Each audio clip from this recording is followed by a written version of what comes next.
This YouTube lawyer named Legal Mindset recently crashed out in a video about Hasan Piker and his dog. This video, ironically enough, was part of a series he does called Fast Facts. The crash out wasn't even about Hasan Piker. It was this weird rant about how ugly liberal white women are and how they're apparently stalking him. Nobody's gonna believe me on this, but this is for real.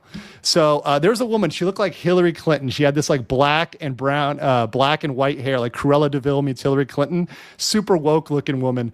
And she's come in to sit next to me at Starbucks. She's like, oh, let me listen in on your conversation. I'm like, no, Antifa member. I'm not going to let you eavesdrop on my conversation about Hasan and about the shock collars, about everything else. No, you can't do that, right? And there's been these other woke looking women, and you can always tell they're woke because they're ugly, right? They're ugly, right? I do not like ugly women. And Bangkok is usually full of really hotties. It's full of really beautiful girls, beautiful women, right? I know what you're thinking. Oh, they're all ladyboys. No. Beautiful, real women, right? They're normally everywhere. But the last couple days, I've been seeing a lot of ugly women, a lot of really ugly, they're frowning, right? Woke women are never happy, right? They're always frowning. They're always unhappy. They're scowling at you. They're looking mean, right? They're mean mugging you. They're like looking at you like they're going to kill you, right? That's the woke woman. That's the woke woman out there. And that's been who's been looking at me. It's been all woke women. There's been no hotties smiling at me or something like that, like normal. It's been all these crazy woke women. And I'm like, what's going on with that? Like, what's going on, Bangkok? Usually everyone's friendly or whatever. Now everyone's grumpy, maybe because it's raining or something.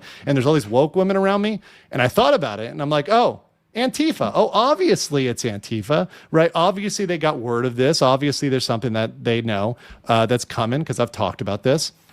And they're trying to put some pressure on me, right? But I'm not going to be shut up. I will not be silenced, Antifa. You're not going to scare me. If I die for this, I'm willing to die for this, like Charlie Kirk. I'm willing to go Charlie Kirk on this one, right?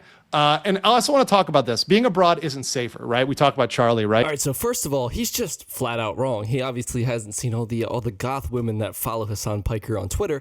And second of all, this is, of course, the logical fallacy known as ad hominem, where you basically just insult the other person about something that has nothing to do with what you're debating about. In this case, physical appearance. I also find it absolutely hilarious how he basically just describes an uglier Tulsi Gabbard and calls them a libtard because of how they appear. That was also such a weird rant he went on about how women in Bangkok are so much prettier than American leftist women. And while maybe it's true, I don't know, I've never been there, he sounds like an absolute passport bro. Because of this, Legal Mindset has essentially wrecked his reputation with most moderates, as well as myself, who is not a moderate. I'm actually on the right.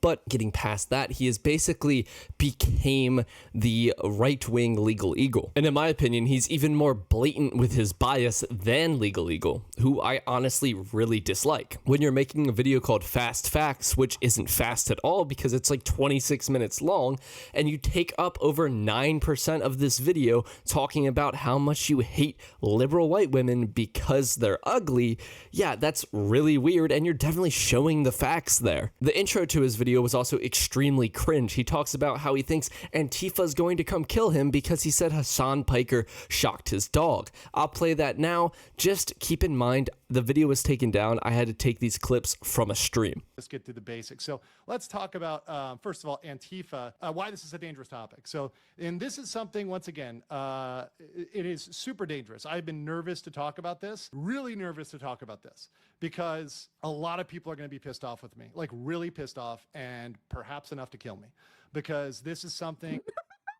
Bro, what do you mean? Pissed off with me, like really pissed off, and perhaps enough to kill me, because this is something that is really controversial, that a lot of people out there, especially in the US, especially right now, post Charlie Kirk, because remember, we live in a post Charlie Kirk era where people are being assassinated, and that's probably going to get me demonetized. People are being assassinated in the US.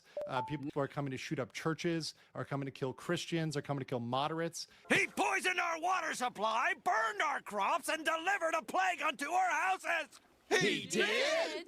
No, But are we just gonna wait around until he does? It's really funny how he's generalizing all leftists like this when most leftists are even scared to be near a gun. It's absolutely ridiculous. Yes, there are a lot of radical people, but only a small fraction of those radicals are even willing to do it, and then an even smaller amount of them are actually going to do it. Okay, the only thing that holds a lot of the right back is the NAP, and that's the libertarian right, the non-aggression principle. For you guys that don't know, that's what holds a lot of the libertarian right back from doing things like this, is because they have basic moral principles. But a lot of you guys on the conservative right can actually find reasons to justify it inside the Bible and things like that, where other people wouldn't. So to say that only the left is committing political violence nowadays is absolutely ridiculous. While they might be doing it more, doesn't mean that all leftists are going to come out and shoot up churches and things like that. Stop being ridiculous. This is like when some conservative white kid shoots up a school and then all the leftists go, look guys, all conservative white kids shoot up schools. We need to ban guns. You're doing the exact same thing. This actually reminded me of something that happened a few months ago when there was a school shooting that involved a trans person, as a lot of school shootings happen to, but they were saying, oh, let's ban, Republicans were saying this, let's ban all guns from trans people. Trans people are all mentally unstable and shouldn't be able to own guns. Basically advocating for red flag laws, something that conservatives should, in theory, be against. Now, this is not me saying conservatives are anything like that, not saying that all conservatives want to do this either. I'm just trying to point out the flaws in his logic. In fact, on these types of issues, I usually will side more with conservatives than with leftists. So if you need a reason to trust me, just know that I'm kind of going against my own team, quote unquote, even though I really am not a huge fan of conservatives. He's also just being extremely performative. There is no doubt in my mind he's lying about being scared of Antifa coming to get him in Thailand. Like, dude, you're in a completely different country. Nobody's traveling all the way there to come kill you, a dude with almost 400k subs on YouTube, versus bigger names they could get in the US. Let's be honest here. Not that I'm advocating for that, guys. Like, seriously, I'm not. YouTube. Don't demonetize this video. But it makes no logical sense they're going to come after some dude with 400k subs on YouTube versus bigger names like Steven Crowder, which is more comparable to Charlie Kirk. This dude's an absolute just, I don't know. It's so weird that I'm seeing so many right-wing people start acting like this ever since Charlie Kirk died. They're acting just like straight up buffoons is the best way I can say that without getting demonetized. And it's mostly on the conservative right, of course, not just because the libertarian right is a smaller minority, but because the libertarian right tends to be more generous to the left. In my personal opinion, they tend to actually examine what they say more versus just saying, you're a leftist, you're stupid. I don't have any actual empirical evidence for that, so don't go asking me for source in the comment section, please, because I don't have one. Like I said, that was my own personal opinion. Anyway, guys, I think that's really going to wrap this video up. That's all I wanted to say. And a lot of the clips were a lot of Nicholas Diorio just kind of pausing and hitting play a lot, and it was kind of hard to get good clips. If you guys want, I will be linking his stream in the description down below, so please go watch it if you want to see the whole video. Nick is an amazing YouTuber. I really enjoy his content, and I know some people that know him, and I haven't heard one bad word about him. So please go support him. If you like the video, feel free to like, comment, and subscribe, and I'll see you in the next one. Goodbye.